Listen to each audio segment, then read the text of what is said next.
we are taking a live look right now at San Francisco, where Gabe Kapler has been named the new manager of the Giants. They are introducing him. We're going to listen in a little bit to this press conference. Of course, he got the jersey and the hat. The Giants say Kapler, even though he was let go from the Phillies last month, is their guy. Let's listen in. That's good. That's going to be our plan. Thank you guys for all being here today. Really excited to be announcing Gabe Kapler as our next manager here in San Francisco. It's been a really long process. It's been a long and thorough process. I'd really set the goal of naming a manager while I was still 42 years old, and missed that cutoff by a couple of days. But we took the responsibility of choosing our next manager seriously, and we had a terrific pool of candidates. It was really an honor and privilege to get to know the different candidates that we interviewed. We did multiple rounds. We had the candidates meet with a wide spectrum of people in the organization, not just baseball operations, but people on the business side. Had some conversations with players and members of the staff, and really wanted to conduct this as a collaborative process. I want to thank all of the candidates that participated.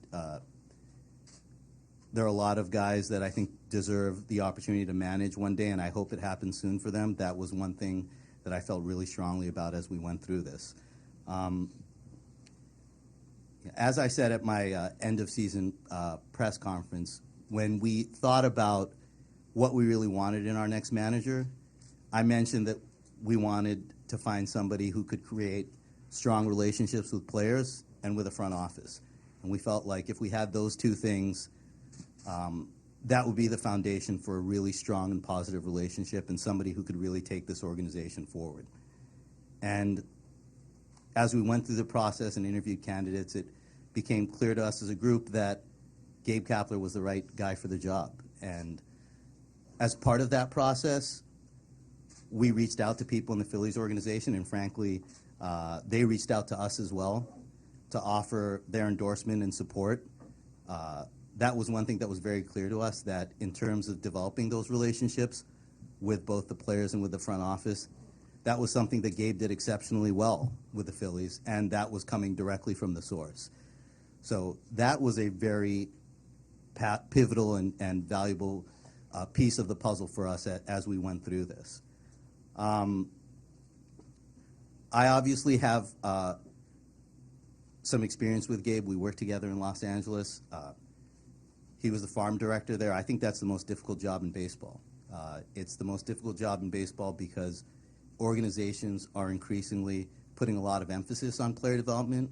It's an area where I think teams view the potential to create a competitive advantage and a sustainable winner. And in his role there, he not only did that, but created something that was sustainable even when he left.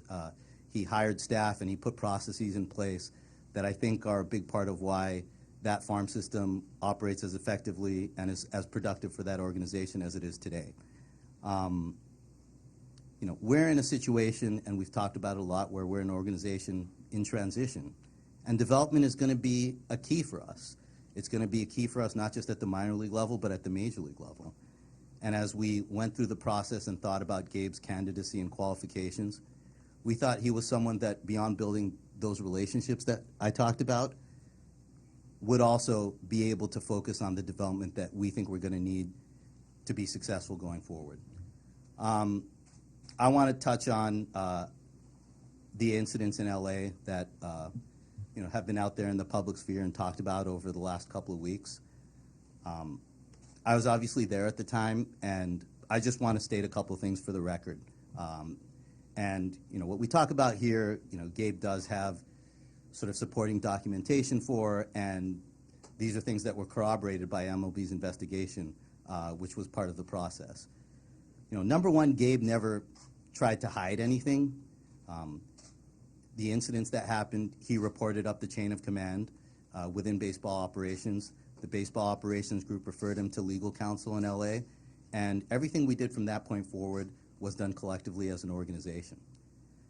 Secondly, in those cases, I think it's important to note that again, as an organization and, in concert with legal counsel, we did approach the victims and ask about reporting these incidents to the police. And we respected the victims' wishes with whatever they decided to do in that case. But I just feel very strongly about stating that there was never an attempt to cover anything up. At the same time, for both Gabe and myself, we have used this process to reach out to advocates and people in the community that are experts in this field and try to understand from their perspective how they viewed those events. And I think we both come to realize that there were things we could have done better. And in that regard, I would point to a couple of things in particular. One is we did not seek their advice. I mean, people that we have spoken to over the last couple of weeks, we did not go to experts in this field and leaders in this field and ask them how we should handle those situations. I think we viewed it as situations where as long as there was internal reporting, which there was, and as long as we followed legal advice, which we did, and offered the ability to go to the police and assist in that process, that was what we did. And in talking to members of the community, we've realized that that was an inadequate response. And what we've come to realize is not only should we have sought help from people who were experts in the field, but we should not have stopped with the notion of reporting these incidents to the police. I think what we've come to understand is this is not a situation where these incidents and what you do afterwards are just about protecting victims, but really about supporting. And I don't think we did enough in that regard. And I've had to reflect on that, and I'm truly sorry that I didn't do more. And I'll let Gabe speak to that on his part as well. I just want to close by saying that we all took the responsibility of choosing our next manager very seriously, and a big part of that is the character of the person. This is not a job that's just about the X's and O's. This is about somebody who's going to be an ambassador to the community, a leader of the organization. And based on my personal experience with Gabe, I feel very strongly he can be that kind of person and leader for us. I think that's what we as an organization collectively came to understand through this process. And I'll let him speak more to that. But he's somebody that I believe in, that we believe in, that we're really excited to get out in the community and have our fans and other people in the community who care about this organization get to know. Because when they get to know Gabe Kapler, I'm just very confident and excited that it's going to be the start of a tremendous partnership and that he's going to lead us into the future in a way that our fans and our organization can be really proud of. So that's all I had. I want to pass it over to Scott for his comments. Thanks, Farhan. The one point I wanted to add is I believe I have a unique perspective entering this process, both because I entered the process a couple days ago and also because I don't have a prior working relationship with Gabe.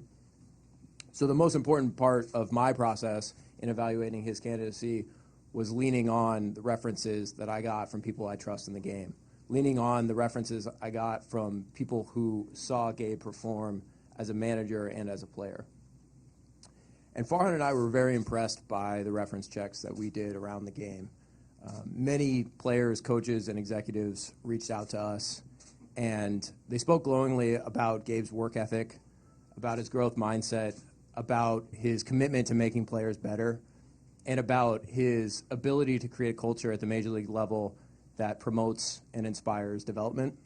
And that's very hard to find in this game today. So those references for us were extremely valuable and extremely persuasive as we entered the process and we reached our decision. So first, I'd like to say thank you to Farhan, to Scott for identifying some of the characteristics that I believe in as well. I think I can bring the things that Scott and Far are mentioning. I'll also say this, that I think we all want to come to work to be inspired, and we all want to come to work to inspire other people. And as part of this vetting process, that goes on in a managerial search, we're doing the same the other way. So I have the experience with Farhan. I know that what Farhan stands for, his character, the things that he thinks are important are also important to me, and those things are diversity and equality in the workplace. And I'll get into where this comes from me. It comes from my mom and my dad, and just looking out right now and seeing my two sons here, I'm pretty confident that they would say that those are things that are promoted in my house and in their house growing up. And then as it relates to Scott, I learned a lot about Scott as well. And again, wanting to come to work to be inspired and to inspire, I heard the same things about Scott and his character and his level of integrity. So the people that are sitting up here today, I think we all believe in one another, and we believe in the character, and that's a really important place to start.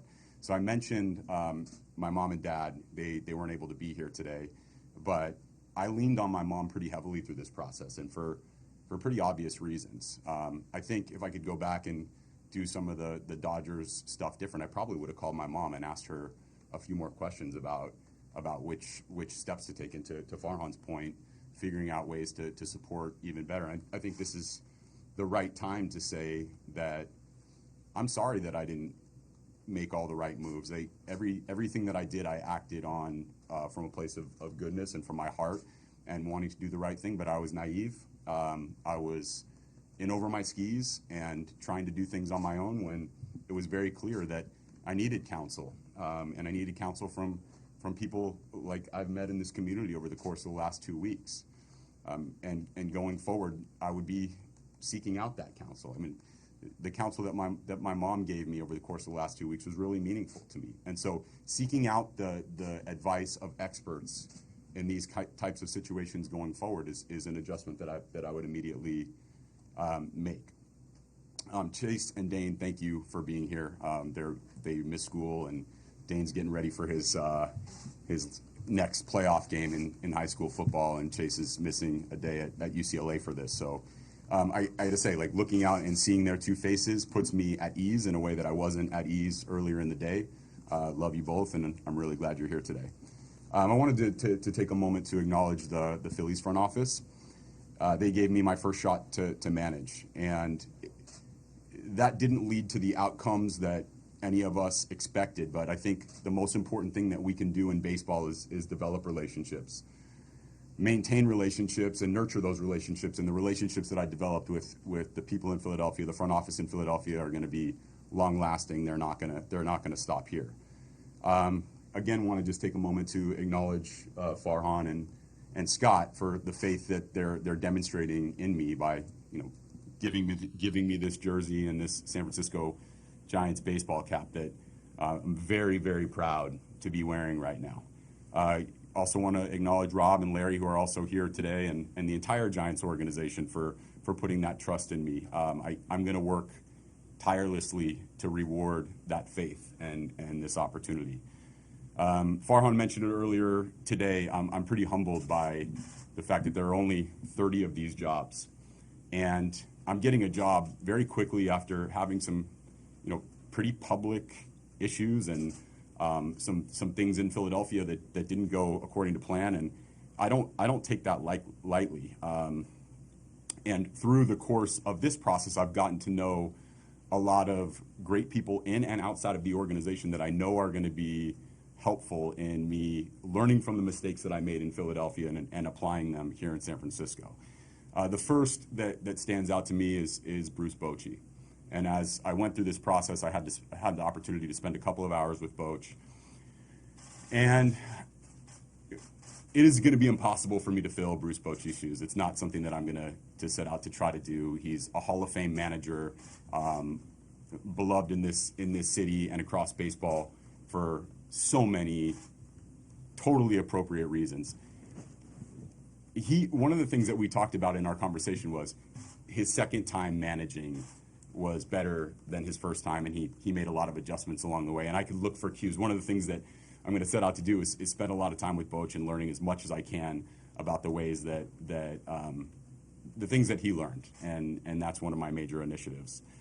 I think one of the things that I personally learned in my time in Philadelphia is how to blend the information that we have at our fingertips as decision makers in this sport with some of the confidence building that goes on with our players.